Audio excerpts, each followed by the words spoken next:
wowmx.tv.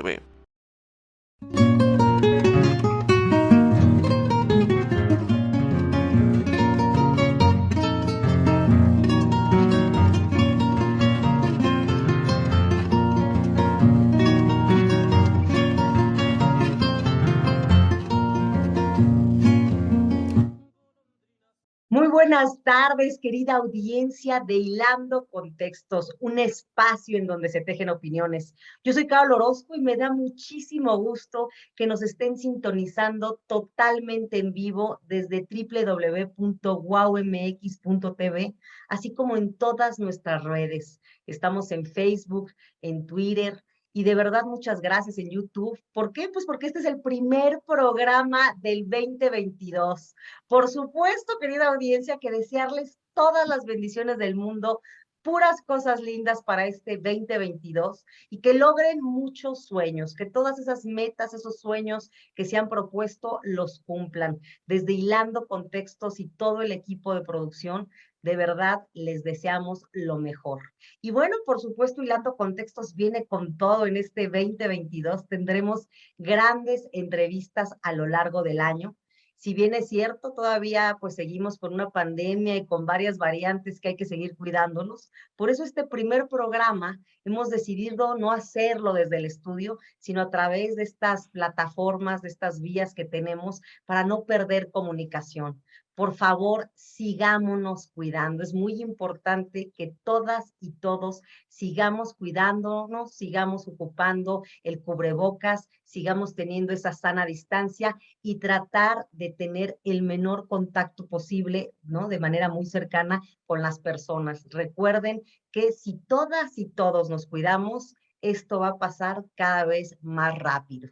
Y bueno, también decirles que tenemos, como siempre, nuestras entrevistas increíbles, nuestras cápsulas increíbles con Eurídice Román de Dios, que nos manda nuestra cápsula literaria. Ya saben que Eurídice es una experta en creación literaria, así es que va a estar mandándonos unos contenidos, unas cápsulas maravillosas. También continuamos con Carlos Saldaña de la Guancoajimalpa, que nos manda los cineminutos que hace junto con la Cineteca Nacional. Ustedes saben que cada año hay este Festival Internacional del Cineminuto, y bueno, pues Carlos Saldaña nos seguirá mandando a los ganadores de cada año, porque a pesar de la pandemia, nunca se paró este Festival del Cineminuto Internacional. También nuestra cápsula académica con la doctora, profesora investigadora Judith Domínguez del Colmex. Y bueno, finalmente nuestra cápsula viajera con Bruno Fuchs de Zorro por el Mundo. A pesar de, vuelvo a decir, que estamos en esta pandemia, pues bueno, hay maneras también de poder viajar seguras y seguros, y qué mejor que sigan el contenido de Zorro por el Mundo. Finalmente, agradecer a todos y cada uno de nuestros patrocinadores, porque sin ustedes no podríamos continuar en este 2022. De corazón, muchísimas gracias, Alejandro Toledo, muchísimas gracias a El Guayero y muchísimas gracias a Salón Circus de Coyoacán.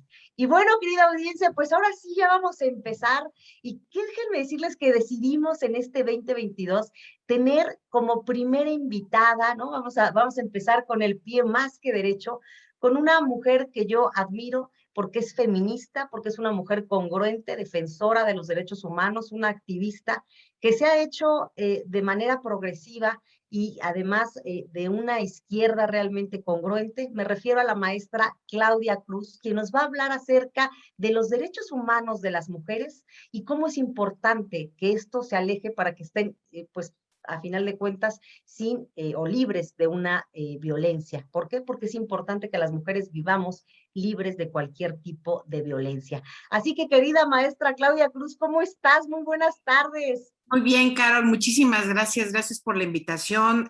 Un feliz año para todas, para todos. De verdad hay que protegernos, cuidarnos lo más que se pueda, porque la pandemia cada vez está alzándose cada vez más, pero bueno, me parece que ahí la llevamos, ¿no? O sea, la participación de la ciudadanía en todos los procesos de vacunación, del cuidado. Digamos, hemos como sí cambiado en esto, ahora sí ya creo que vamos para 2 años con todo este asunto, y hemos ido como cambiando toda esta dinámica de cómo convivíamos antes, o sea, incluso estas dinámicas de cómo comunicarnos con las personas hoy todavía a través de estos medios de comunicación y estas tecnologías de la comunicación es lo más maravilloso del mundo para no quedar desconectadas ni desconectados, ¿no? Pero bueno, ahí vamos, ahí vamos. Exactamente, ¿no? Y muchísimas gracias por acceder a esta entrevista. Nosotros sabemos que pues siempre las personas defensoras de derechos humanos, las activistas, las feministas, pues tienen una agenda bien dinámica y tú de verdad gracias por brindarnos este espacio. Y a mí lo que me gustaría, yo le dije al público quién eres, ¿no? Que eres una activista de pues muchísimos años que has estado dentro del Sí, tema de los gracias. derechos humanos de la mujer. Y a mí me encantaría que nos empezaras a platicar de tu trayectoria. ¿Cómo es que Claudia Cruz se ingresó en el feminismo, en los derechos humanos, en la lucha, ¿no? De las mujeres por una vida libre de violencias? Pues mira, yo creo que las dinámicas de lo que nosotros vamos a desarrollarnos en nuestra vida siempre pues tiene que ver con nuestra infancia. Creo que tiene que ver mucho en términos de qué es lo que viviste, cómo lo viviste, para que te vayas tú buscando finalmente cuál es tu línea de trabajo, de estudio. Yo creo que sí se generó, digamos, en estos procesos. Cuando yo era niña me daba cuenta de las diferencias entre qué era lo que hacían mis hermanos, aunque eran los menores y nosotros las mayores, porque a veces que en la familia siempre el asunto de la edad también prevalece entre hermanas y hermanos, pero al final de cuentas, ahí los prevalores familiares siempre prevalecía el tema de entre las diferencias de hombres y mujeres. Entonces, recuerdo que una vez mi padre nos dijo es que nos gustaba la lucha libre a nosotros, a los 5, entonces de repente un día agarró y se llevó a mis hermanos más chicos y cuando me dijo, no, tú no, porque eres mujer, yo dije, no, o sea, eso creo que me lo tengo tan así, la imagen tan clavada y Me demás, marcó. que finalmente fue de las cosas que te marcan exactamente, ¿no? Entonces, al final de cuentas, cuando tú vas creciendo y vas viendo todas esas diferencias y por qué se están haciendo, yo era como muy, además de autónoma, independiente y demás, de siempre de hacer mis cosas, pues era como muy luchadora de todo lo que yo quería hacer, ¿no? Entonces, eso me permitió, digamos, como tener una vida finalmente mucho más independiente. Estuve trabajando no, me introduje más bien a toda la lucha del movimiento estudiantil universitario con el CEU. Yo fui fundadora del CEU en la Prepa 9 de la UNAM. Wow. Y fue significativo, por ejemplo, que la primera noche o las primeras noches en la huelga, la única que estaba como mujer era yo, no había ninguna otra mujer, los maestros y maestras siempre andaban ahí cuidando, y me acuerdo que yo ponía una mesota alta, grandota, y luego de este lado donde dormía yo para que nadie se me acercara, cualquier cosa para protegerme, en fin, como eran esas cosas que uno empieza a realizar, ¿no? Sin que nadie te diga nada, pero sí lo tienes como claro, es qué voy a hacer, para dónde lo voy a hacer, en fin. Después de eso yo entré también en esa lucha que finalmente, bueno, la ganamos. Fue una lucha muy importante para que no nos cobraran lo que es la educación gratuita en este México. Y creo que de ahí, pues yo me abrí como muchos caminos y muchas ideas de qué era lo que estaba pasando en el país. Ya no me quedé pensando solamente en lo que me iba a pasar a mí, porque yo finalmente entré a esa lucha porque yo decía, yo me acababa de salir de mi casa y decía, es que si yo no tengo dinero, ¿y con qué voy a seguir estudiando? Y si me ponen cuotas ahí, y si ahora vamos a pagar la educación. Entonces, por eso me metí a esa lucha, porque me afectaba a mí directamente, como a nosotros, y a muchos miles de chavos y de chavas en aquel entonces. Entonces, después de eso yo empecé a ver todo lo más que pasaba en el país. Era el tema de cómo las mujeres teníamos que hacer doble esfuerzo para poder seguir adelante, como muchas de mis compañeras sí estaban estudiando en la prepa, pero la imagen esta o esta idea de ustedes van a estar aquí hasta que se Bueno, casen, era otro rollo, o sea, estoy hablándote del 86, o sea, unos años antes de terminada del siglo XX, entonces eso todavía movía como este tipo de mentalidades que estaban no solamente en nuestras familias, era la mentalidad institucional, o sea, era como México pensaba, como todavía pensaban es, las mujeres no tienen que ir a la escuela, las mujeres tienen que, pues se van a casar, van a tener hijos y no necesitan más ese tipo de cosas. Y por tanto, pues entonces el Estado no tenía por qué cambiar a favor de las mujeres. Entonces, creo que después entré yo al Partido Revolucionario de los Trabajadores, ahí con los trotskistas, y me hice, digamos, como de de estudiar, bueno, porque antes en la izquierda se estudiaba, me acuerdo mucho que el Partido Comunista, el Partido Mexicano de los Trabajadores, los trotskistas, comunistas, todos los lombaístas o de todas las corrientes de izquierda, estudiábamos mucho, nos ponían a estudiar mucho, más bien nos ponían a estudiar mucho. Yo decía, oigan, ¿por qué tengo que leer ese librote que está así de gruesote, de que era el Capital y demás? Pues todo eso estudiábamos. Entonces era un asunto de formación también, ¿no? Muy buena que se usaba antes, ¿no? Entonces, al pasar del tiempo, me iba yo dando más cuenta que el tema de la opresión, pues había una opresión por supuesto, la opresión de clase, la opresión de género, después la opresión también que tenía que ver entre las diferencias entre las personas más grandes con las más jóvenes. Entonces, esta competencia, ¿no? Entre muchas cosas que siempre se hacen para que tú puedas seguir luchando para lo que quieras hacer de beneficio, no solamente de lo colectivo, en lo individual también.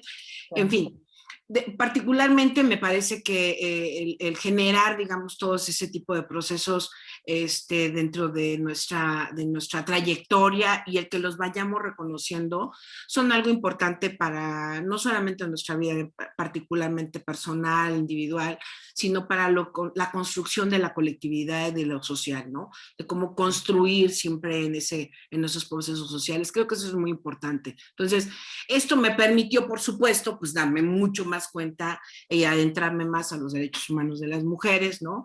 Y de los derechos humanos en general, porque a finales del siglo XX me acuerdo mucho que habían pocas organizaciones sociales.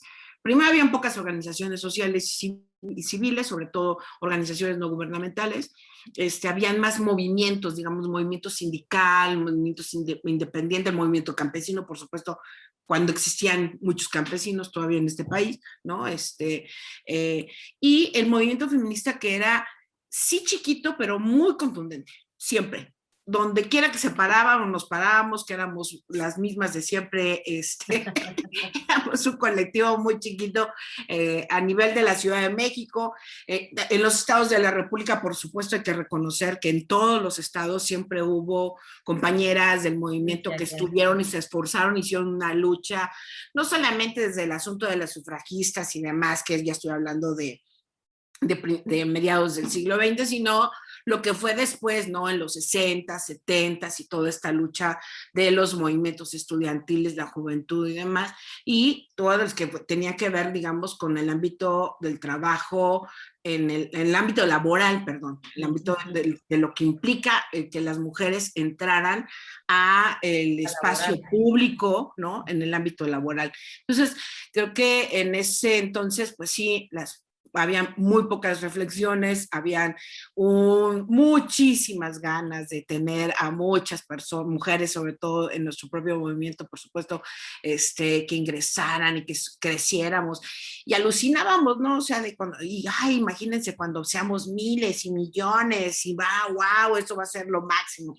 Entonces, así estuvimos durante muchos años trabajando hasta que llegaron el 94, me acuerdo que estábamos en el proceso de todo lo que implicó la Cuarta Conferencia Mundial de la Cuarta Conferencia Mundial de la Mujer en Naciones Unidas y todo el trabajo que las organizaciones y las feministas realizábamos en nuestros países, porque era así como a un autoconvocarnos en todo el planeta para que todas fuéramos a la mentada, a esa conferencia mundial que creo que fue un parteaguas, digamos, el otro parteaguas, el segundo o el tercer parteaguas de el que cambia nuestros derechos en México. Entonces, y en el planeta, porque no era solamente eso, sino era pues todo no puedes hacer un cambio social sobre la mitad del planeta, si no todo el planeta se moviliza. Entonces,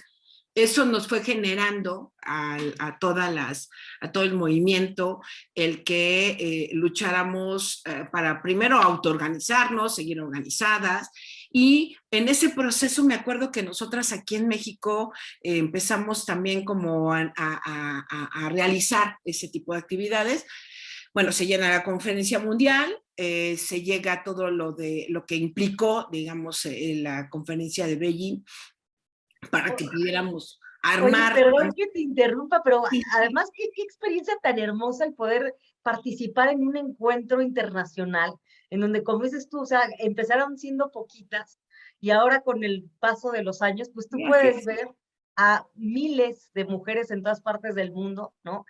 Gritando consignas desde el patriarcado se va a caer hasta ya tenemos diversos espacios, ¿no? Ya estamos siendo parte de la vida pública y la verdad, qué satisfacción, pues qué bonito que tú has sido parte de eso.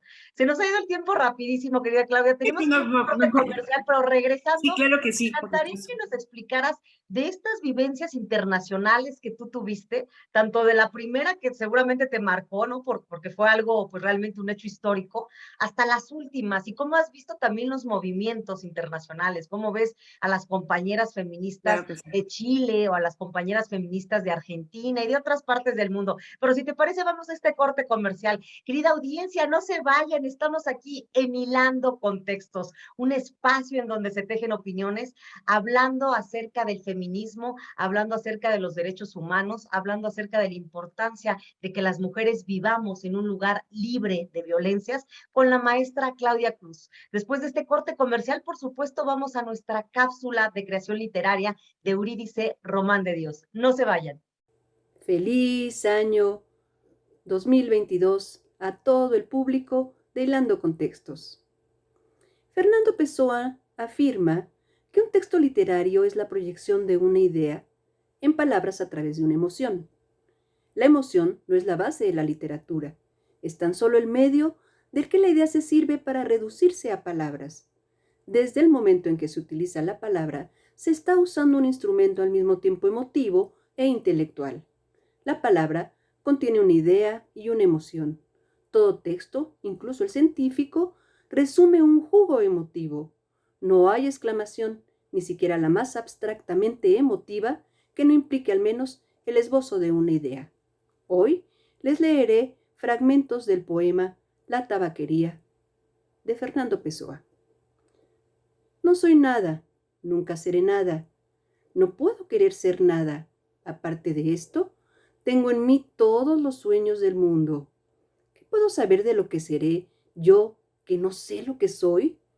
Ser lo que pienso, pienso ser tantas cosas.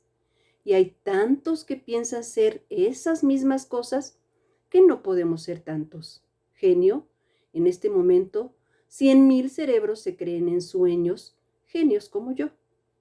Y la historia no recordará, quién sabe, ni uno, y solo habrá un muladar para tantas futuras conquistas. No, no creo en mí. En tantos manicamios, hay tantos locos con tantas certezas. Yo, que no tengo ninguna, ¿puedo estar en lo cierto? No, en mí no creo. El mundo es para los que nacieron para conquistarlo, no para los que sueñan que pueden conquistarlo, aunque tengan razón. He soñado más que todas las hazañas de Napoleón. He abrazado en mi pecho hipotético más humanidades que Cristo. He pensado en secreto más filosofías que las escritas por Kant, pero soy y seré siempre el de la buhardilla. Aunque no vive en ella, seré siempre el que no nació para eso. Seré siempre solo el que tenía algunas cualidades. Seré siempre el que aguardó que le abrieran la puerta frente a un muro que no tenía puerta, el que cantó el cántico del infinito en un gallinero, el que oyó la voz de Dios en un pozo cegado. Creer en mí, ni en mí, ni en nada. Derrame la naturaleza su sol y su lluvia. Hasta pronto, y los invito a que lean completo el poema La tabaquería de Fernando Pessoa. Gracias.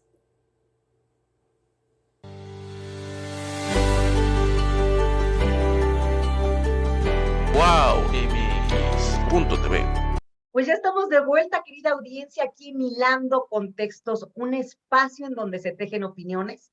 Esperemos que les haya gustado nuestra cápsula literaria con Eurídice Román de Dios. Asimismo, recordarles que la maestra Eurídice pues está dando diversos talleres de creación literaria para que ustedes se sumen, para que ustedes le escriban y tomen clases con ella. Realmente la van a disfrutar mucho, no tienen que tener experiencia, puede ser desde la primera vez que alguien pues se interese en estos temas hasta gente, por supuesto, que ya tenga expertise en esto. Así es que los invitamos a que por favor contacten a Eurídice Román de Dios. Asimismo, decirles que agradecemos a todos y cada uno de nuestros patrocinadores, porque sin ustedes no podríamos estar transmitiendo en esta ocasión. Y además también decirles, querida audiencia, que bueno, si ustedes ahorita a principio de año, uno de sus propósitos es retomar el ejercicio o hacer ejercicio, empezar pues a tener una condición física por un tema pues de salud y les gustaría correr en Los Viveros, este parque tan famoso ahí en Coyoacán, pues ahorita está apareciendo en pantalla pues una carrera que van a tener los amigos de Los Viveros. Vale 250 pesos, va a ser el 27 de febrero. Les invitamos, la verdad es que los amigos de Los Viveros han venido ya acá hilando contextos y efectivamente nosotros somos pues muy asiduos de fomentar nada más y nada menos que el deporte. Así es que inscríbanse a esta carrera, está baratísima y además todo lo que ustedes donen, pues va a ser, por supuesto, en beneficio de este gran lugar, este gran parque, este gran bosquecito que está increíble para hacer ejercicio. Y bueno, continuando con la entrevista, querida audiencia, aquí con la maestra Claudia Cruz. Querida Claudia, yo te interrumpí antes de irnos al corte y pues te decía que a mí me gustaría mucho que nos platicaras de tus vivencias internacionales, sobre todo porque, bueno, a lo largo de tu trayectoria, que es pues bastante vasta e impresionante, pues es imposible decir aquí en este programa tan corto, pues todas las experiencias que tú has tenido, pero a mí me gustaría que nos dijeras un par de congresos internacionales que a ti te hayan marcado y el por qué. Y asimismo, yo te preguntaba que, pues ahora en tu perspectiva, ya como mujer, pues madura, como una defensora, dirían las abuelitas, hecha y derecha, pues que tú nos cuentes qué opinas de estos colectivos que han estado muy activos, las chilenas, por ejemplo, las compañeras chilenas, las compañeras argentinas, todo este movimiento que se ha hecho de los pañuelos o los paliacates verdes, y además, pues que en un lenguaje muy ciudadano tú nos platiques qué es para ti el feminismo, qué mitos podemos quitar, porque de repente hay gente que oye la palabra feminismo y la tergiversa, piensan que si eres feminista, entonces estás en contra de los hombres, o que los odias, o que tienes algún tipo de trauma, ¿no? O que tienes que ser fea, no, o sea, una serie de mitos impresionantes. Ya nos contarás tú entonces de esto. El uso de las voces tuya, querida. Muchas gracias. Sí, gracias, Caro. Pues mira, yo creo que de las cosas más que a mí me marcaron, que se hicieron en estos años, en esos 30 años, bueno, por supuesto te digo, esto es lo que fue la cuarta conferencia mundial de Beijing, porque cuando regresamos, me acuerdo que aquí a México armamos la Asamblea Nacional para la Atención a la Democracia, donde todas las mujeres de organizaciones civiles, junto con las mujeres de los partidos políticos, armamos un pacto.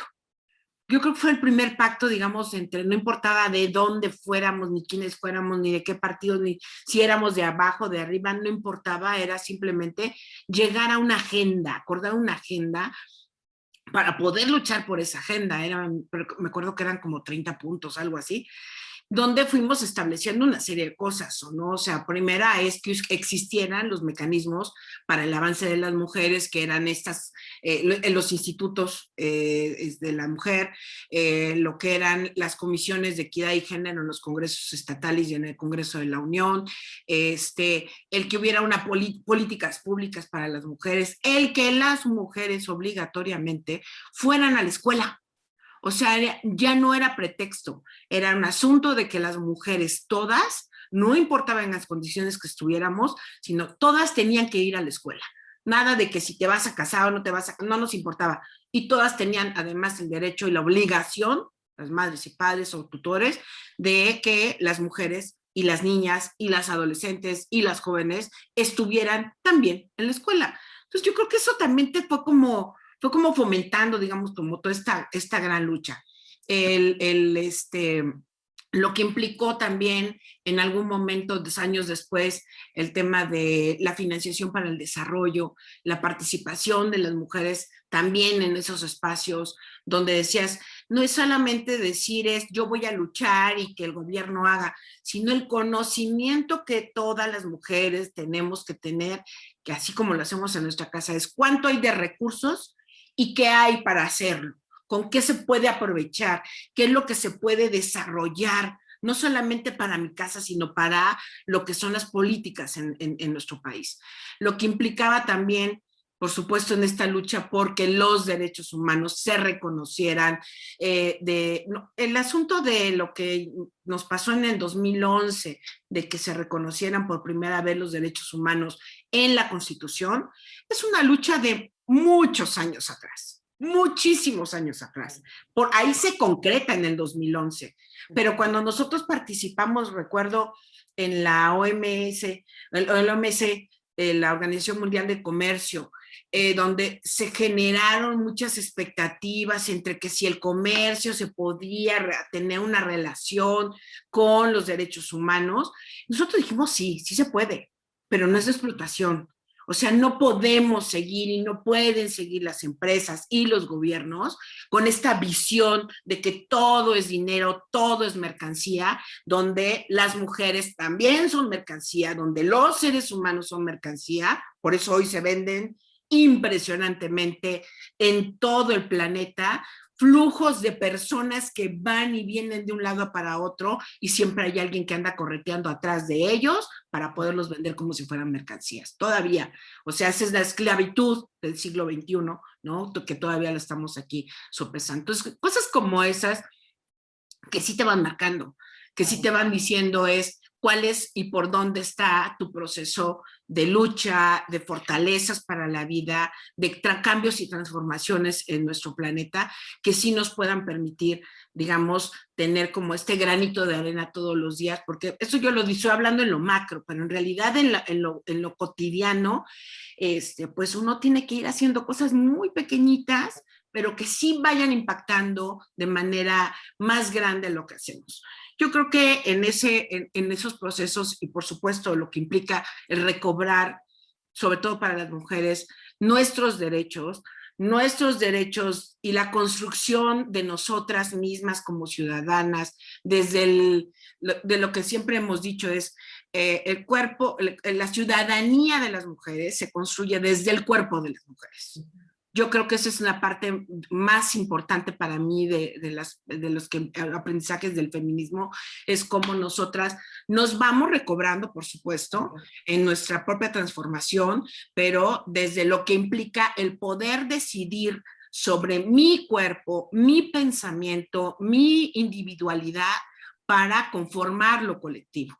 Y es que es algo que no teníamos, por supuesto, o sea, lo que antes la gente pensaba era, pues finalmente las mujeres pues siempre están dependiendo de un hombre, o están dependiendo de otras mujeres, o están dependiendo, perdón, de otros grupos, o sea, dependen siempre una mujer depende de alguien, siempre te lo ponen así, ¿no? Y no siempre podemos ser autosuficientes, claro. Exactamente, porque somos retrasadas mentales o como nos tratan como infantes y entonces no podemos pensar por nosotras mismas. Todavía hoy se piensa así.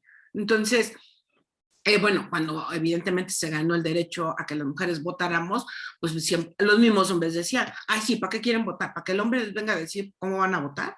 Entonces, así decían antes, ¿no? Entonces, esos derechos los hemos ido, digamos, conquistando, y además hacerlos latentes, o sea, no nada más que están en el papel, ¿no? O sea, la ley en los libros, entre la ley en los libros y la ley en la acción, me parece que el movimiento feminista ha avanzado como ningún otro movimiento social en México y en el planeta. O sea, lo que hoy está sucediendo, cuando tú ves a miles de jóvenes en las calles peleando por el derecho a decidir sobre su cuerpo, de tener cuántos hijos, esto que dice en la Constitución, tú tienes derecho a decidir cuántos hijos quieres y el espaciamiento entre uno y el otro, si los quieres tener. Ah, bueno, pues ya lo hicimos y lo concretamos. Por primera vez en México, hace unos años, se concretó en la Ciudad de México, el que las mujeres pudieran agarrar y decidir es antes de las 12 semanas, el que no se penalice, el que nosotras podamos decidir, queremos o no tener hijos. Y lo que hace la Suprema Corte de Justicia hace unas semanas, el año pasado, por supuesto, hace unos meses, cuando dice es, todas las mujeres tienen derecho a decidir también. Entonces, ya no importa lo que diga, que si es la vida desde la concepción, o que la hagan la Iglesia Católica, todas estas cosas que hicieron de desnables hace unos años en todos los congresos, en la mayoría de los congresos locales, de prohibir que las mujeres pudieran, incluso encarcelar a mujeres que habían tenido abortos, eso me parece que fue un gran avance. Sobre todo recordar, perdón que te interrumpa, pero sobre todo recordar esta parte de, pues desde hace muchísimos años somos un estado laico y de repente grupos conservadores o religiosos que por supuesto sí, son pero muy México siempre ha sido un país muy hipócrita, ¿eh? México en eso siempre ha sido un país muy hipócrita. Claro, lo que llamamos esa doble moral, ¿no? La doble moral, que estaba incluso inscrita en los libros, que estaba inscrita en la Constitución y demás, y no lo hacían, porque al mismo tiempo cuando te decían eso, o sea, te decían es que sí, tú tienes derechos a tener un número de hijos y a los que quieras, y cuando el tiempo que los quieras, pero la mera verdad es que estaba penalizado. O sea, claro, no podías poder tener un aborto porque te ponían en esa condición. Hoy la condición, ¿por qué es importante eso? No solamente para las mujeres incluso, que están en contra de esas formas de vida o tomar esas decisiones. Porque estamos hablando de las libertades. Claro. Hoy las mujeres que incluso están en contra del aborto tienen derecho a pensar libremente si lo quieren o no. Claro. Punto. Me parece que eso es totalmente trascendental. O sea, no es un asunto de, ay, ya la Suprema Corte hizo unas correcciones ahí, ya medio se enojaron algunos y demás. No. Hoy las mujeres en México podemos pensar de manera libre qué queremos con nuestro cuerpo, con nuestra vida. Y sí, por eso digo, es la construcción de la ciudadanía. Las mujeres la construimos ahora sí, desde la matriz, desde las entrañas la construimos, y así la hemos hecho y así creo que vamos a seguir en ese proceso de lucha. Lo que implica... Pero además súper importante esto que señalas, porque la importancia también de construirnos a nosotras mismas y de quitarnos este tipo de cuestiones de, entre nosotras tenemos que competir, no debemos de ser amigas, sino criticarnos entre nosotras, al contrario, ¿no? Por eso el proceso de sororidad, el proceso a final de cuentas, de afidamento, ¿no? De reconocernos a nosotras mismas, de apoyarnos entre nosotras mismas, de deconstruirnos de muchas cargas que traemos y con base en eso hacer esta transformación que tú señalas. Querida Claudia, otra vez el tiempo se ha ido rapidísimo. Vamos a este corte comercial. Regresamos, querida audiencia, y después del corte comercial, por supuesto, vamos a estar con el Cine Minuto del profesor investigador de la UAM Coajimalpa, Carlos Saldaña. No se vayan, estamos aquí en Hilando Contextos.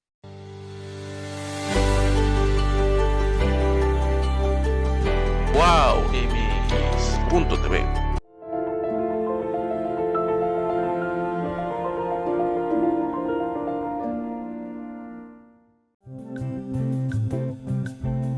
Pues estoy tomando un curso de alemán en línea. Ich spreche Deutsch. Scheiße. Soy Chucho, tengo 28 años, 5 meses de encerrado ya, pero muy positivo y una vida por delante. No resiento el confinamiento, estoy bien.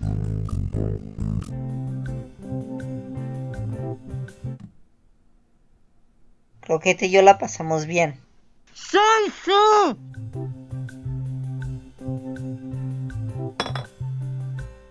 Croqueta, croque. Miau, miau.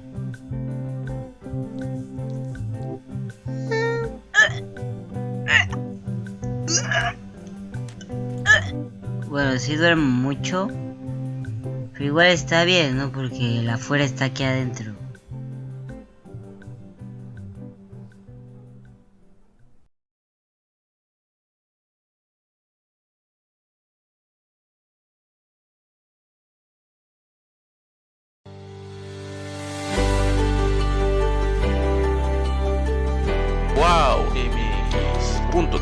Pues ya estamos de vuelta, querida audiencia, aquí en Hilando Contextos, un espacio en donde se tejen opiniones.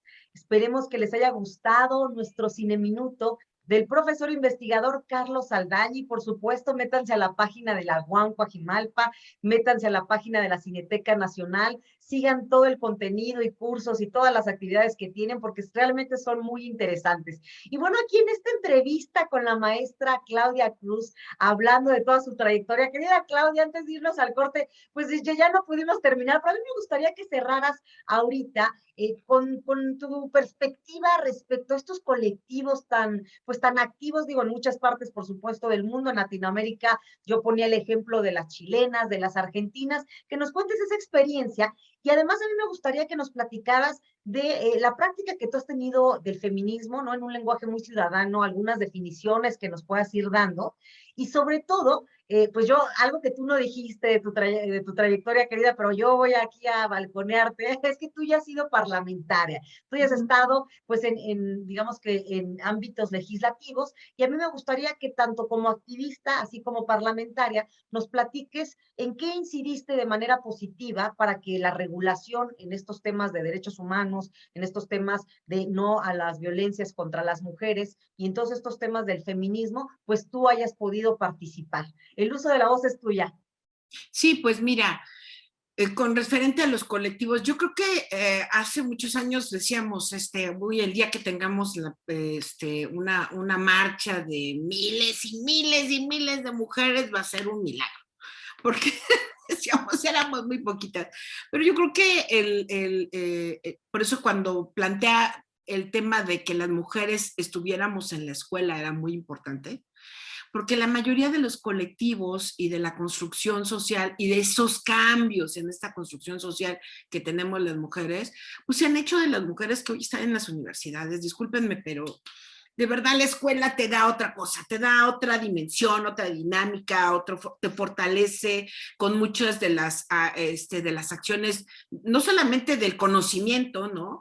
Sino sobre todo de lo que implica el poder pensar, reflexionar, construir o deconstruir, como tú bien lo dices. Hay un montón de cosas que tenemos que deconstruir, el planeta entero, toda la visión que se tuvo hasta finales del siglo pasado, se está deconstruyendo durante estas 3 últimas décadas. Yo creo que ese ir y venir en esos procesos, no solamente de México, me parece que esta parte que se hizo en América Latina y en todo el mundo, donde las mujeres hoy pasaron a ser de solamente las hijas, las esposas, las madres, sino a ser las ciudadanas con derechos, ha ido generando un movimiento mucho más amplio, digamos, el movimiento feminista, el movimiento amplio de mujeres ha crecido inmensamente, sobre todo en América Latina, ¿no? Entonces, las movilizaciones que se hicieron en Chile, en Argentina, para la despenalización del aborto, y generar, digamos, también como este tipo de concepciones de las reformas que se tienen que realizar y de las políticas públicas que se tienen que generar en los países en nuestra región, pues ha sido fundamental para que se puedan ir, digamos, constituyendo el número de mujeres. Entonces, cuando las mujeres empiezan de manera colectiva a generar mucho más movimiento en América Latina, para sobre todo la lucha por los derechos humanos de las mujeres, no es un derecho uno sobre otro, todos unos están ligados con otros, ninguno vale más que uno, o sea, todos son en colectivo, todos nuestros derechos.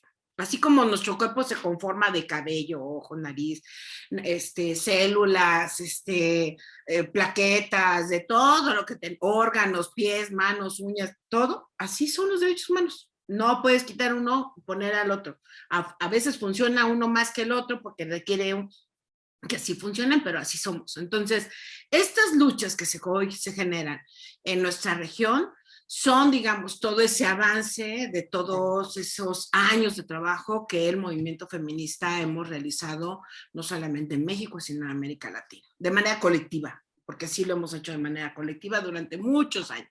no eso de ahorita. Entonces, Y que así se ha demostrado, ¿no? Siempre de manera colectiva se crece más, ¿no? Se logra realmente incidir, y pues es cuando decimos la unión hace la fuerza. así es, y entonces por eso el que vayamos, digamos, con estos procesos, sobre todo, digamos, de nuestro movimiento. Yo hablo del movimiento feminista porque me identifico con él, siempre he estado, lo he construido, es Claro. parte de mi vida, por eso también lo critico, también por eso puedo decir cosas, si me gustan, qué cosas no me gustan, porque soy parte de él, ¿no? O sea, fuimos de las que, bueno, algunas habrán empezado Construyeron. por supuesto, pero soy parte de la construcción de ese movimiento. Entonces, el que las mujeres seamos, digamos, sororales, o sea, que creamos no solamente que somos amiguis, ay, buena onda, no. O sea, es la sororidad en términos de por qué hay que apoyarnos, Claro. por qué hay que siempre comprender la situación en la condición de que Ser viven otras empáticas, mujeres, claro. ajá, para poder decir, ella le pasó esto y cómo hay que transformarlo. Eso implica que estás deconstruyendo los procesos para volver a construir otra forma de ver la vida y de vivir la vida, que yo creo Claro. que es la parte más importante, ¿no? O sea, ¿cómo quieres volver a vivir la vida de otra manera? Hay quienes, bueno, en el ciclo de la vida, pues tú tienes tu infancia, adolescencia, tu vida adulta, tu vida madura y tu vida de adulta mayor. Por supuesto, esos procesos en tu vida siempre tienes que ir haciendo reflexiones de cómo la vas a querer y qué Claro. cosas que viviste tú anteriormente ya no quieres volverlas a vivir y cómo No las quieres replicarlas, claro. transformar. Esa transformación que tú no quieres a nivel individual, cuando sabes luchar en colectivo, se puede generar en lo colectivo. O sea, hay cosas que a mí no me gustaron de cuando yo era adolescente y después no las quise vivir y fui viendo cómo las íbamos transformando y cambiando y demás. Y así empezamos a realizar, porque cuando veníamos de la izquierda, de aquella izquierda, era solamente, ay, vamos a hacer la revolución y todo el rollo, era así como muy bonito, así de pensar en esas cosas, pero pues al final de cuentas te vas también dando cuenta que tienes que transformar y los procesos de transformación institucional se tienen que ir generando desde la ley, que son donde se establecen tus derechos, hasta todo este tipo de políticas y programas para transformar la vida de las personas. Y Ahora, así, Claudia, para ti, por ejemplo, ¿cómo podrías definir en un lenguaje muy, muy ciudadano? Porque nosotros, bueno, tenemos aquí en Hilando Contextos, pues un público sumamente variado de muchas partes del mundo. Entonces, dime, para ti, ¿qué es el feminismo? ¿Cómo lo podrías definir desde pues tu percepción y desde tus vivencias? Y además que nos platiques de lo que te decía, ¿qué legislación tú desde ámbitos académicos, desde ámbitos como activista y además desde el ámbito de parlamentaria que tuviste la oportunidad, fuiste promoviendo, fuiste impulsando, que ahora son una realidad? pues mira, para que la entendamos mejor, el feminismo sí es una corriente ideológica, es una corriente de pensamiento sobre que tenemos las mujeres, los hombres hacen acompañamiento a nuestro movimiento. No hay hombres feministas, no, ese es un asunto de nosotras las mujeres. O sea, que no empiecen los hombres con que, ay, sí, yo también soy feminista. No, los hombres no pueden ser feministas. Los hombres son un proceso, digamos, son los amigos del camino, son los que también van transformándose, por supuesto, porque el feminismo lo que hace es que también se haga, que se transforme todas las situaciones y contextos y la parte social.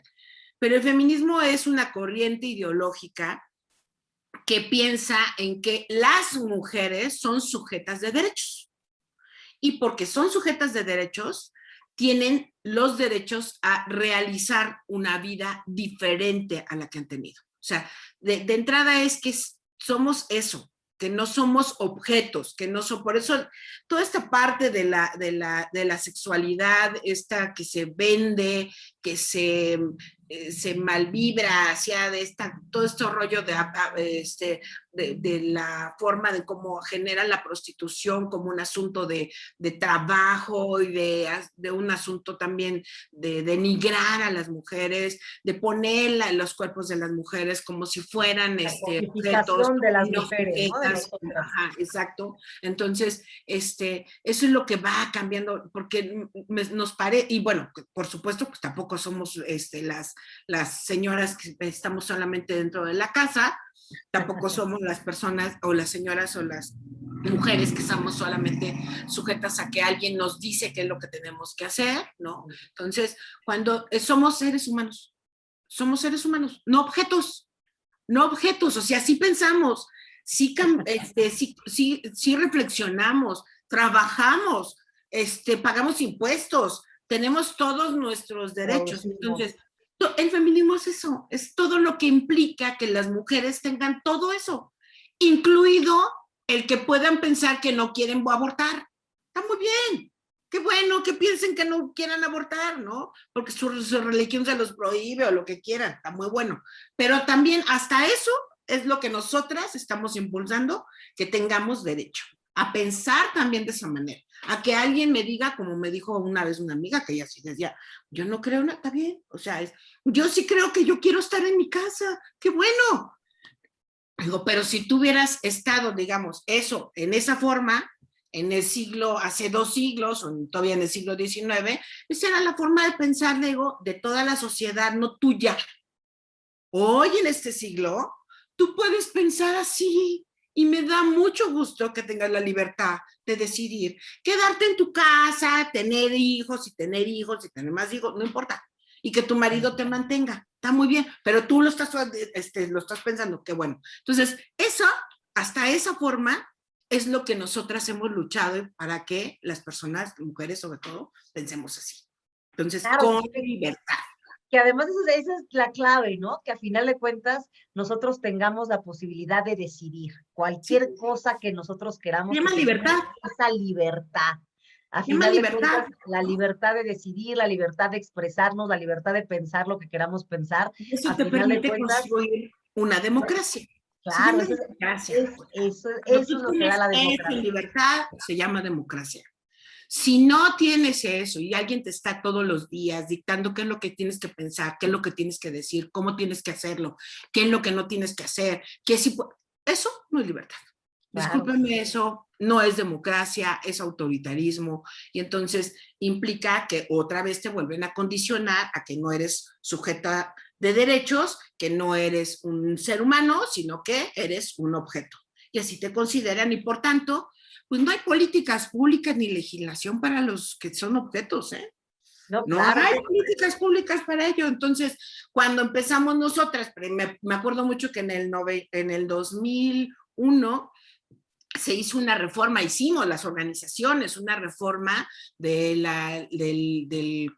Código Civil, donde establecimos, para empezar, que las mujeres pudieran tener en la Ciudad de México a los 2 años de concubinato, poder tener todos los derechos como si estuvieras casada. Oye, que además eso es fundamental, perdón que te interrumpa, es que ya el productor me está diciendo así de, Carol, hay que ir al corte comercial, pero eso es súper interesante. Si te parece, Claudia, regresando nos hablas de esta legislación, que tú has tenido la oportunidad de ser parte de esto. No se vaya, querida audiencia, estamos aquí en Hilando Contextos, vamos a este corte comercial y a nuestra cápsula académica de la doctora Judith Domínguez del Colmex, del Colegio de México. No se vayan, regresamos en un momento.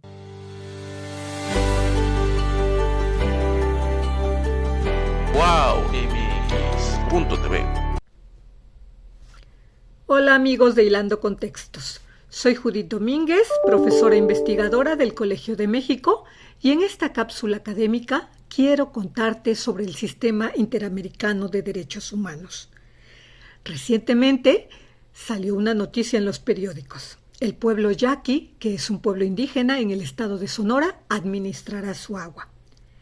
Esta es una de las acciones que derivan de un acuerdo que el año pasado el presidente de la República emitió para que inicie el proceso de reconocimiento de sus derechos como pueblo originario que por muchos años le ha sido negado. Administrar su agua es una de sus demandas principales. ¿Por qué?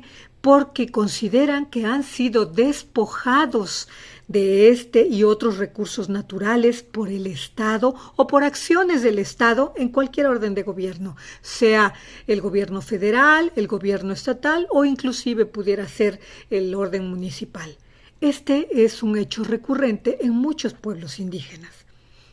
Si el Estado no le da la protección que conforme a los convenios internacionales México se ha comprometido, pueden acudir a la Comisión y a la Corte Interamericana de Derechos Humanos, en las que se exponen sus argumentos, las violaciones que consideran a sus derechos territoriales, y uno de ellos, el más recurrente y uno de los más importantes para concretar sus derechos, es el de la consulta indígena libre, previa e informada. Generalmente, por este tema, por la falta de una consulta para decidir sobre sus recursos naturales o sobre acciones en su territorio, llega a la Comisión y a la Corte Interamericana de Derechos Humanos. Después de muchos años de análisis y de revisión de los argumentos de todas las partes, la Corte emite una resolución. En la mayoría de los casos ha protegido no solo a los derechos indígenas y a los pueblos originarios y tribales de México, sino de toda Latinoamérica. Esta es una acción muy importante que te invito a revisar, pues es el antecedente para reconocerlos plenamente como pueblos, como comunidades indígenas que ejercen sus derechos en la misma igualdad en la que hacemos los que habitamos en las ciudades. Te invito a seguir la siguiente cápsula académica.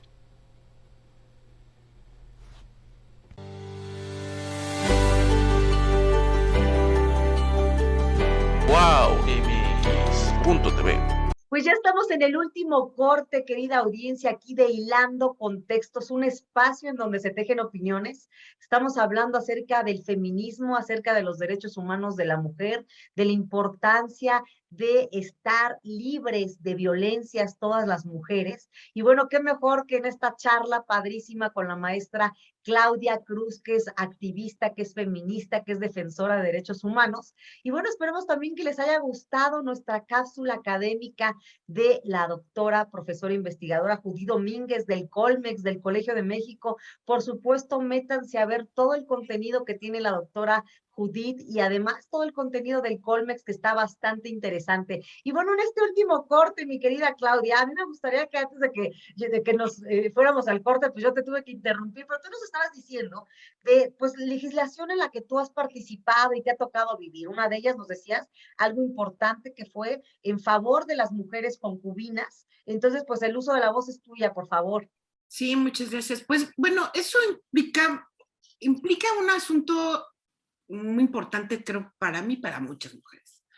O sea, todo lo hacíamos porque alrededor de lo que estaba sucediendo con las mujeres, de la pobreza, de la marginación, de todas estas cosas, pues estaba un proceso de violencias contra las mujeres, que ese era el tema, ¿no? O sea, muchas formas de violencia que a principios de este siglo, así como que no se veían, ¿no?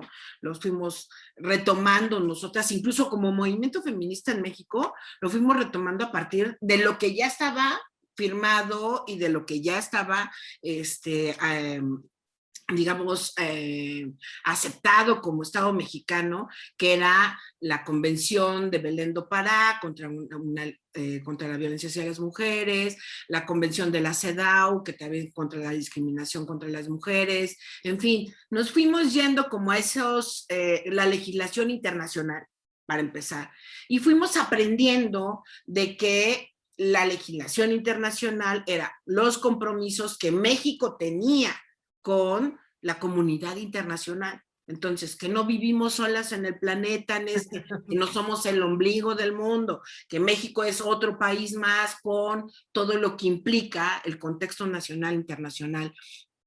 pero sobre todo nuestros compromisos. Y entonces, por eso fuimos como armonizando, sobre todo después de Beijing, fuimos generando todos los procesos. Armonizar no era igualar la ley, si en la Convención de Belén do Pará de la no violencia contra las mujeres establece que hay una violencia de género, que hay diferentes tipos de violencia y que esas deberían de quedar en los contextos de nuestra legislación mexicana, pues fuimos aterrizando todos estos tipos de legislación y era obligatoria, o sea, ya no le estábamos preguntando si querían o no querían, simplemente, pues sí, presionábamos, hasta que en el 2006, 2006-2007 se genera, digamos, todos esos cambios en la legislación, la ley para una vida libre de violencia hacia las mujeres, la ley de igualdad entre hombres y mujeres,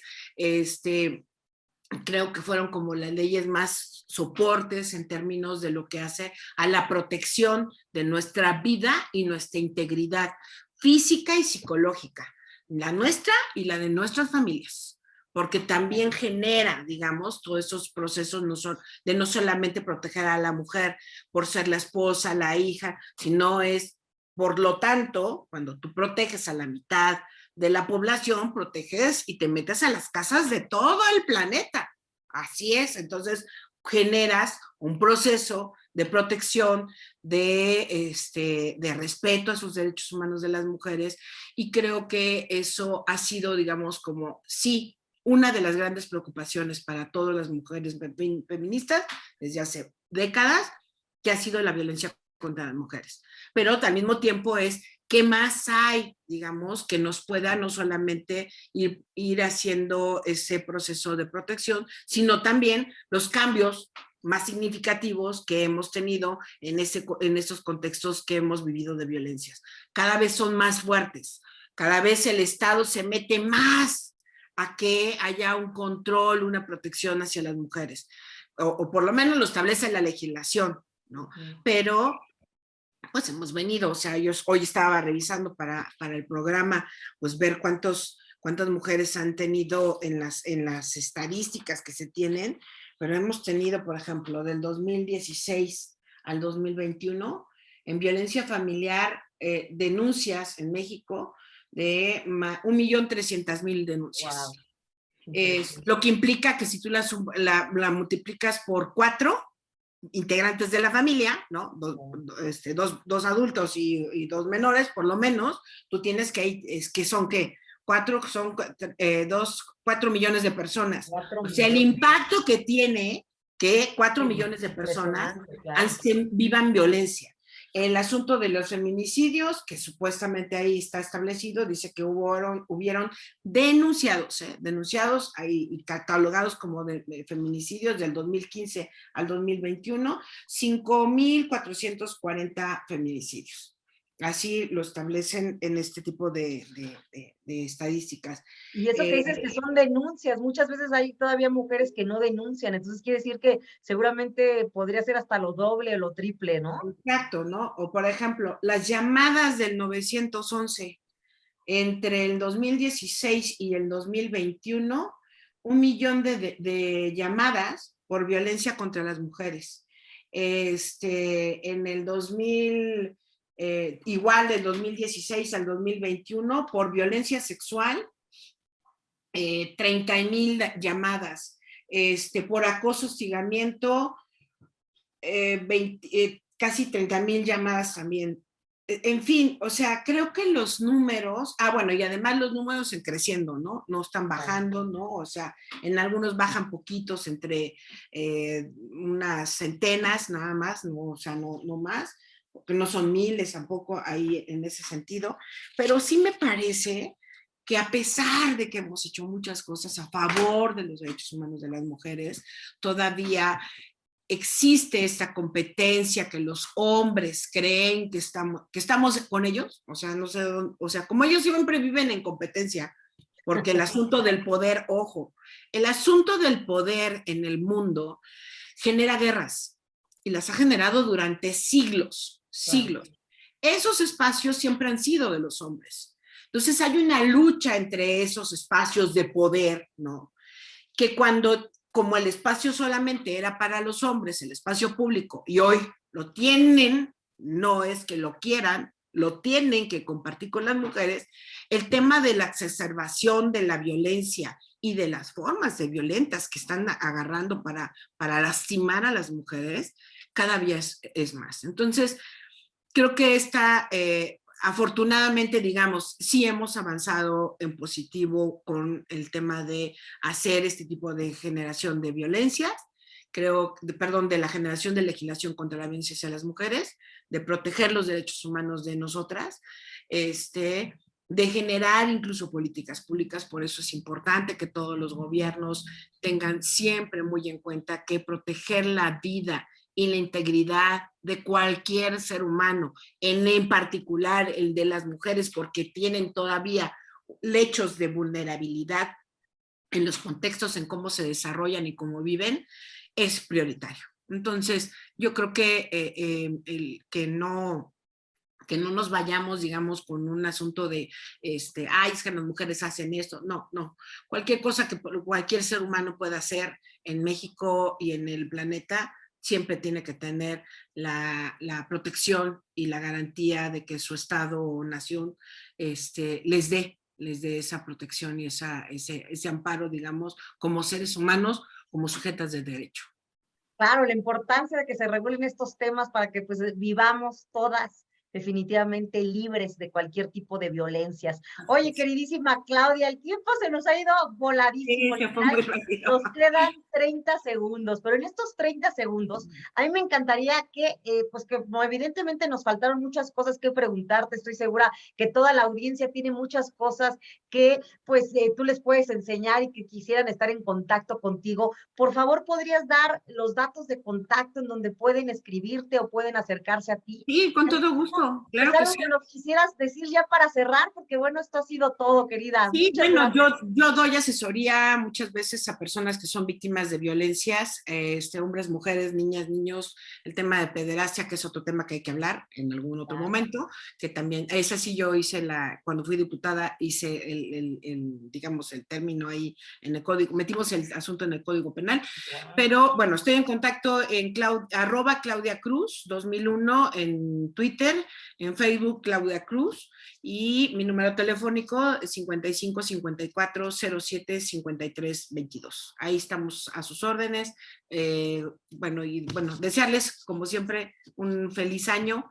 Y agradecerte por supuesto a Hilando Contextos, wow, y a Carol que me haya invitado a participar con ustedes. Feliz año, lo mejor para todas y todos.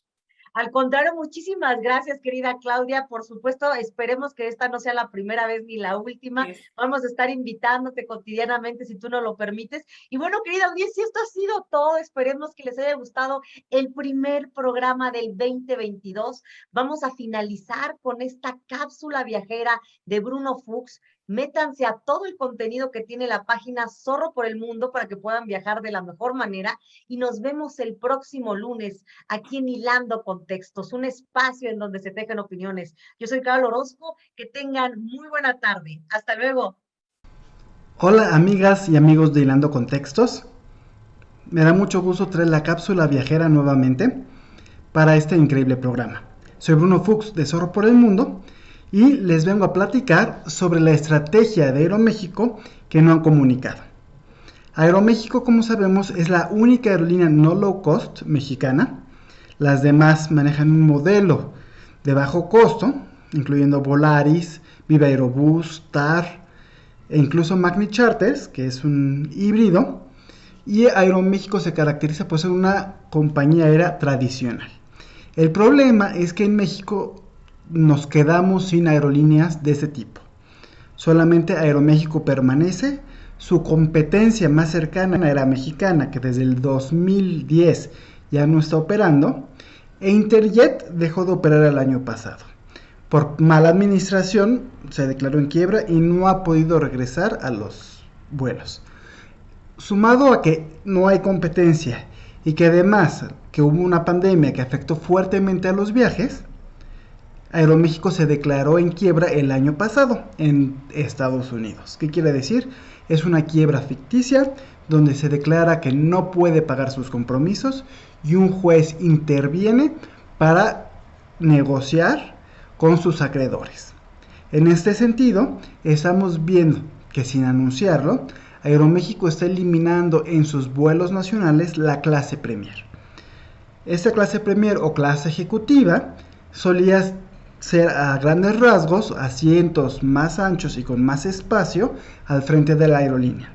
Ellos la anunciaban con un servicio diferenciado, pero la realidad es que prácticamente es lo mismo. Entonces, ¿qué está haciendo Aeroméxico? Está tomando sus aviones insignia, que son los 737, para vuelos nacionales, y está eliminando esos asientos y además está agregando más. ¿Qué implicaciones tiene eso? Aviones donde ya no hay ni siquiera clase Premier y tampoco el otro producto que ofrecen como AM Plus, que si bien lo querían vender como un Premium Economy, en realidad eran los mismos asientos con 1 pulgada más, si es que a lo mucho. Cuando ustedes vayan a volar, eso es importante tenerlo en cuenta porque puede ser que en un futuro ustedes están comprando clase Premier y desaparezca. Para la mayoría de los viajeros no les va a afectar, simplemente van a ver estos aviones sin ninguna división y van a ver de corridos todos los asientos. En el caso del 737-800, eso es un vuelo muy cómodo, los asientos son bastante agradables y aunque no son nuevos, todavía tienen cierto confort, mientras que los 737 MAX, que estuvieron mucho tiempo sin volar, tienen unos asientos que se ven muy bonitos, más modernos, pero no tienen nada de amortiguamiento para el pasajero. Es como si estuviéramos viajando en unas sillas de plástico, y esto en un vuelo largo puede ser un poco incómodo. Antes de que hubiera esta medida y que quitaran clase Premier, ya estaban estos asientos. Algo a notar en su nueva estrategia es que para quitar peso ya no tienen pantallas individuales. Esto pues, para ciertos vuelos cortos no va a hacer diferencia, pero para vuelos entre la Ciudad de México y Cancún o al norte del país sí se puede notar. Si quieren más detalles, no dejen de leer la información completa en www.zorroxmundo.com y compártanos sus dudas en nuestras redes sociales, Facebook, Twitter e Instagram en @zorroxmundo.com. Muchas gracias y hasta la próxima.